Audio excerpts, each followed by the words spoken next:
The schoolhouse that I went to was a couple of miles from our home. I'd get up and go down there early in the morning by the forest path, and we'd come home in the gloaming of the evening. We would bring our lunch in baskets, corn dodgers, buttermilk, and other good things. There were about 25 boys and girls of all ages that went to that school. I first attended at about the age of 7. And when I was out there having my lunch underneath the shade of one of those marvelous trees, this strapping girl of 15 in the typical calico dress and sunbonnet came over and put her nose right up against mine. I won't do that to you. And she said, "Do you use tobacco?" Which meant, did I chew? And I said, "Well, no." And that aroused her scorn. And she announced to the assembled students, "Now here's a boy of 7 that don't chaw tobacco." And I could tell by the reaction of my comrades that I was a despicable person without character, and decided immediately to reform.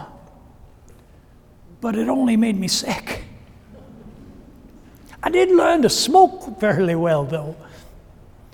But even at that, the lesson I learned in school that day is that young people have little tolerance with other people's shortcomings.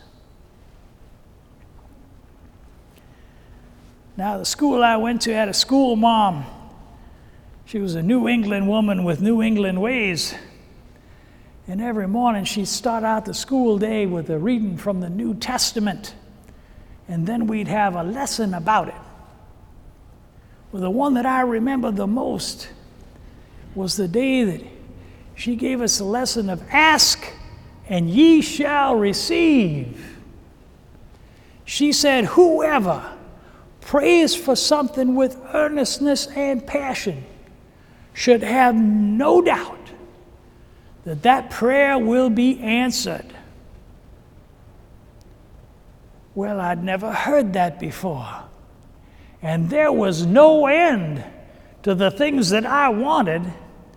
And now that I knew how to get them, I thought I'd give it an immediate try. Do you know what I prayed for?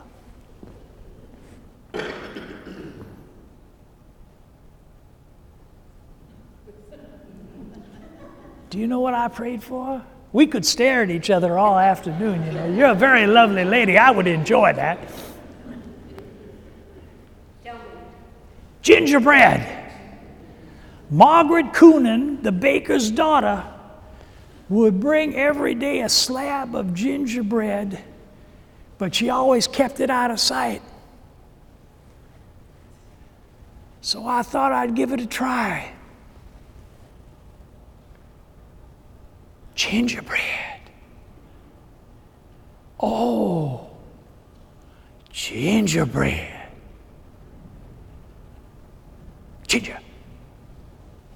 Gingerbread. Oh, gingerbread. Well, when I was done with my prayer, I opened my eyes and I looked over, and there was the gingerbread, and Margaret was looking the other way. The answer to a prayer never tasted so good as that one did. Well, I was an immediate convert, because there was no end to the things that I wanted, and now that I knew how to get them, I went to praying. I did more praying than anybody in our village for the next 2 days. But it was all for naught. It was never sufficient enough to raise the gingerbread again, nor anything else for that matter. Well, my mother happened to notice this change in my demeanor, and she questioned me at some length, and I resisted from telling her. because I didn't want to disappoint her. But finally I gave in, and she said, "Samuel, what is wrong?" And I said, "Mother, I'm afraid that I'm not a Christian anymore, that I'm a Christian for revenue only, and I find that so ignoble." She took me to her breast and she assured me that I was still a Christian, although maybe just a little more greedy than most. The school mom that I referred to, Mrs. Haar, was a strict disciplinarian too.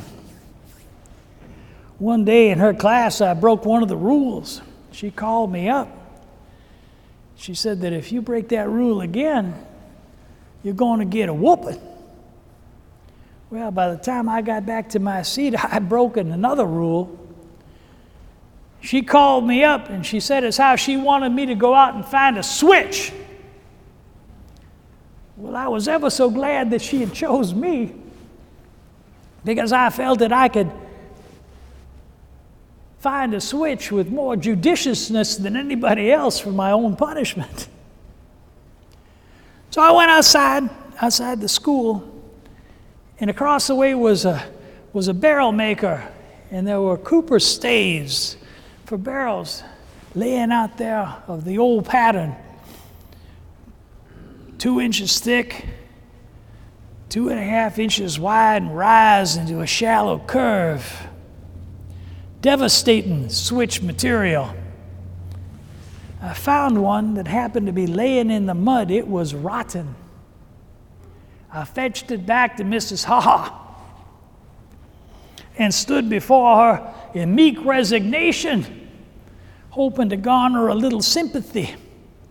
And she looked at me, and she looked at the switch, and then she looked at me, and then she called me by my full name.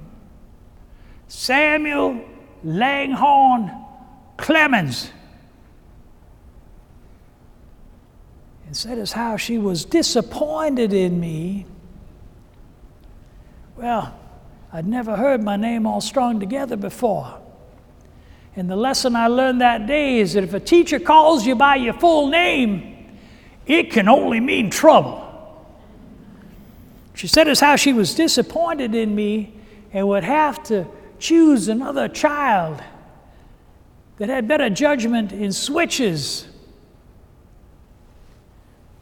It disappoints me to this day to see how many faces lit up with the opportunity to go out and find a switch to whoop me with. Jim Baldwin got the nod, and when he came back, I was extraordinarily sure that he had good choice in switches. Matter of fact, depending on just how I sit, even yet today I think of Jim.